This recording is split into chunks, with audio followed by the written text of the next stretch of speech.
নমস্কার। জ্যোতিষশাস্ত্রে অনেক রকম খারাপ যোগের মধ্যে একটা হলো পিশাচ যোগ।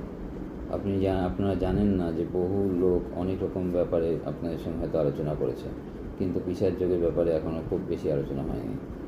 আজ এই 29শে মার্চ 2025 শনি কুম্ভ রাশি ছেড়ে মীন রাশিতে প্রবেশ করছে, আর রাহু আগে থেকেই মীন রাশিতে রয়েছে। সুতরাং এই রাহু আর শনি মিলিতভাবে মীন রাশিতে পিশাচ যোগের সৃষ্টি করবে। জন্মছকে পিশাচ যোগ যেমন খারাপ হয়, তা সেরকমই এক্ষেত্রেও কিন্তু বেশ কিছু রাশির ক্ষেত্রে খারাপ হবে। তো তাদের মধ্যে বেশিরভাগ রাশির ক্ষেত্রেই খারাপ হবে, তবু যাদের বেশি হতে পারে সেরকমের মধ্যে রয়েছে বৃষ রাশি, মিথুন রাশি, কর্কট রাশি, সিংহ রাশি, কন্যা রাশি এবং ধনু রাশি, এবং মীন রাশি নিজত্ব রয়েছে।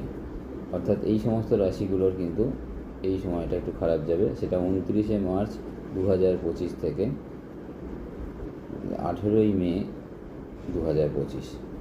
18ই মে যখন 2025-এ যখন রাহু কুম্ভ রাশিতে চলে আসবে, তখন এই যোগের খণ্ডন হবে। সুতরাং আপনারা সাবধানে থাকবেন এবং পরবর্তী ভিডিও দেখতে থাকুন। এই ব্যাপারে আমরা আরও আলোচনা করব। ধন্যবাদ, নমস্কার।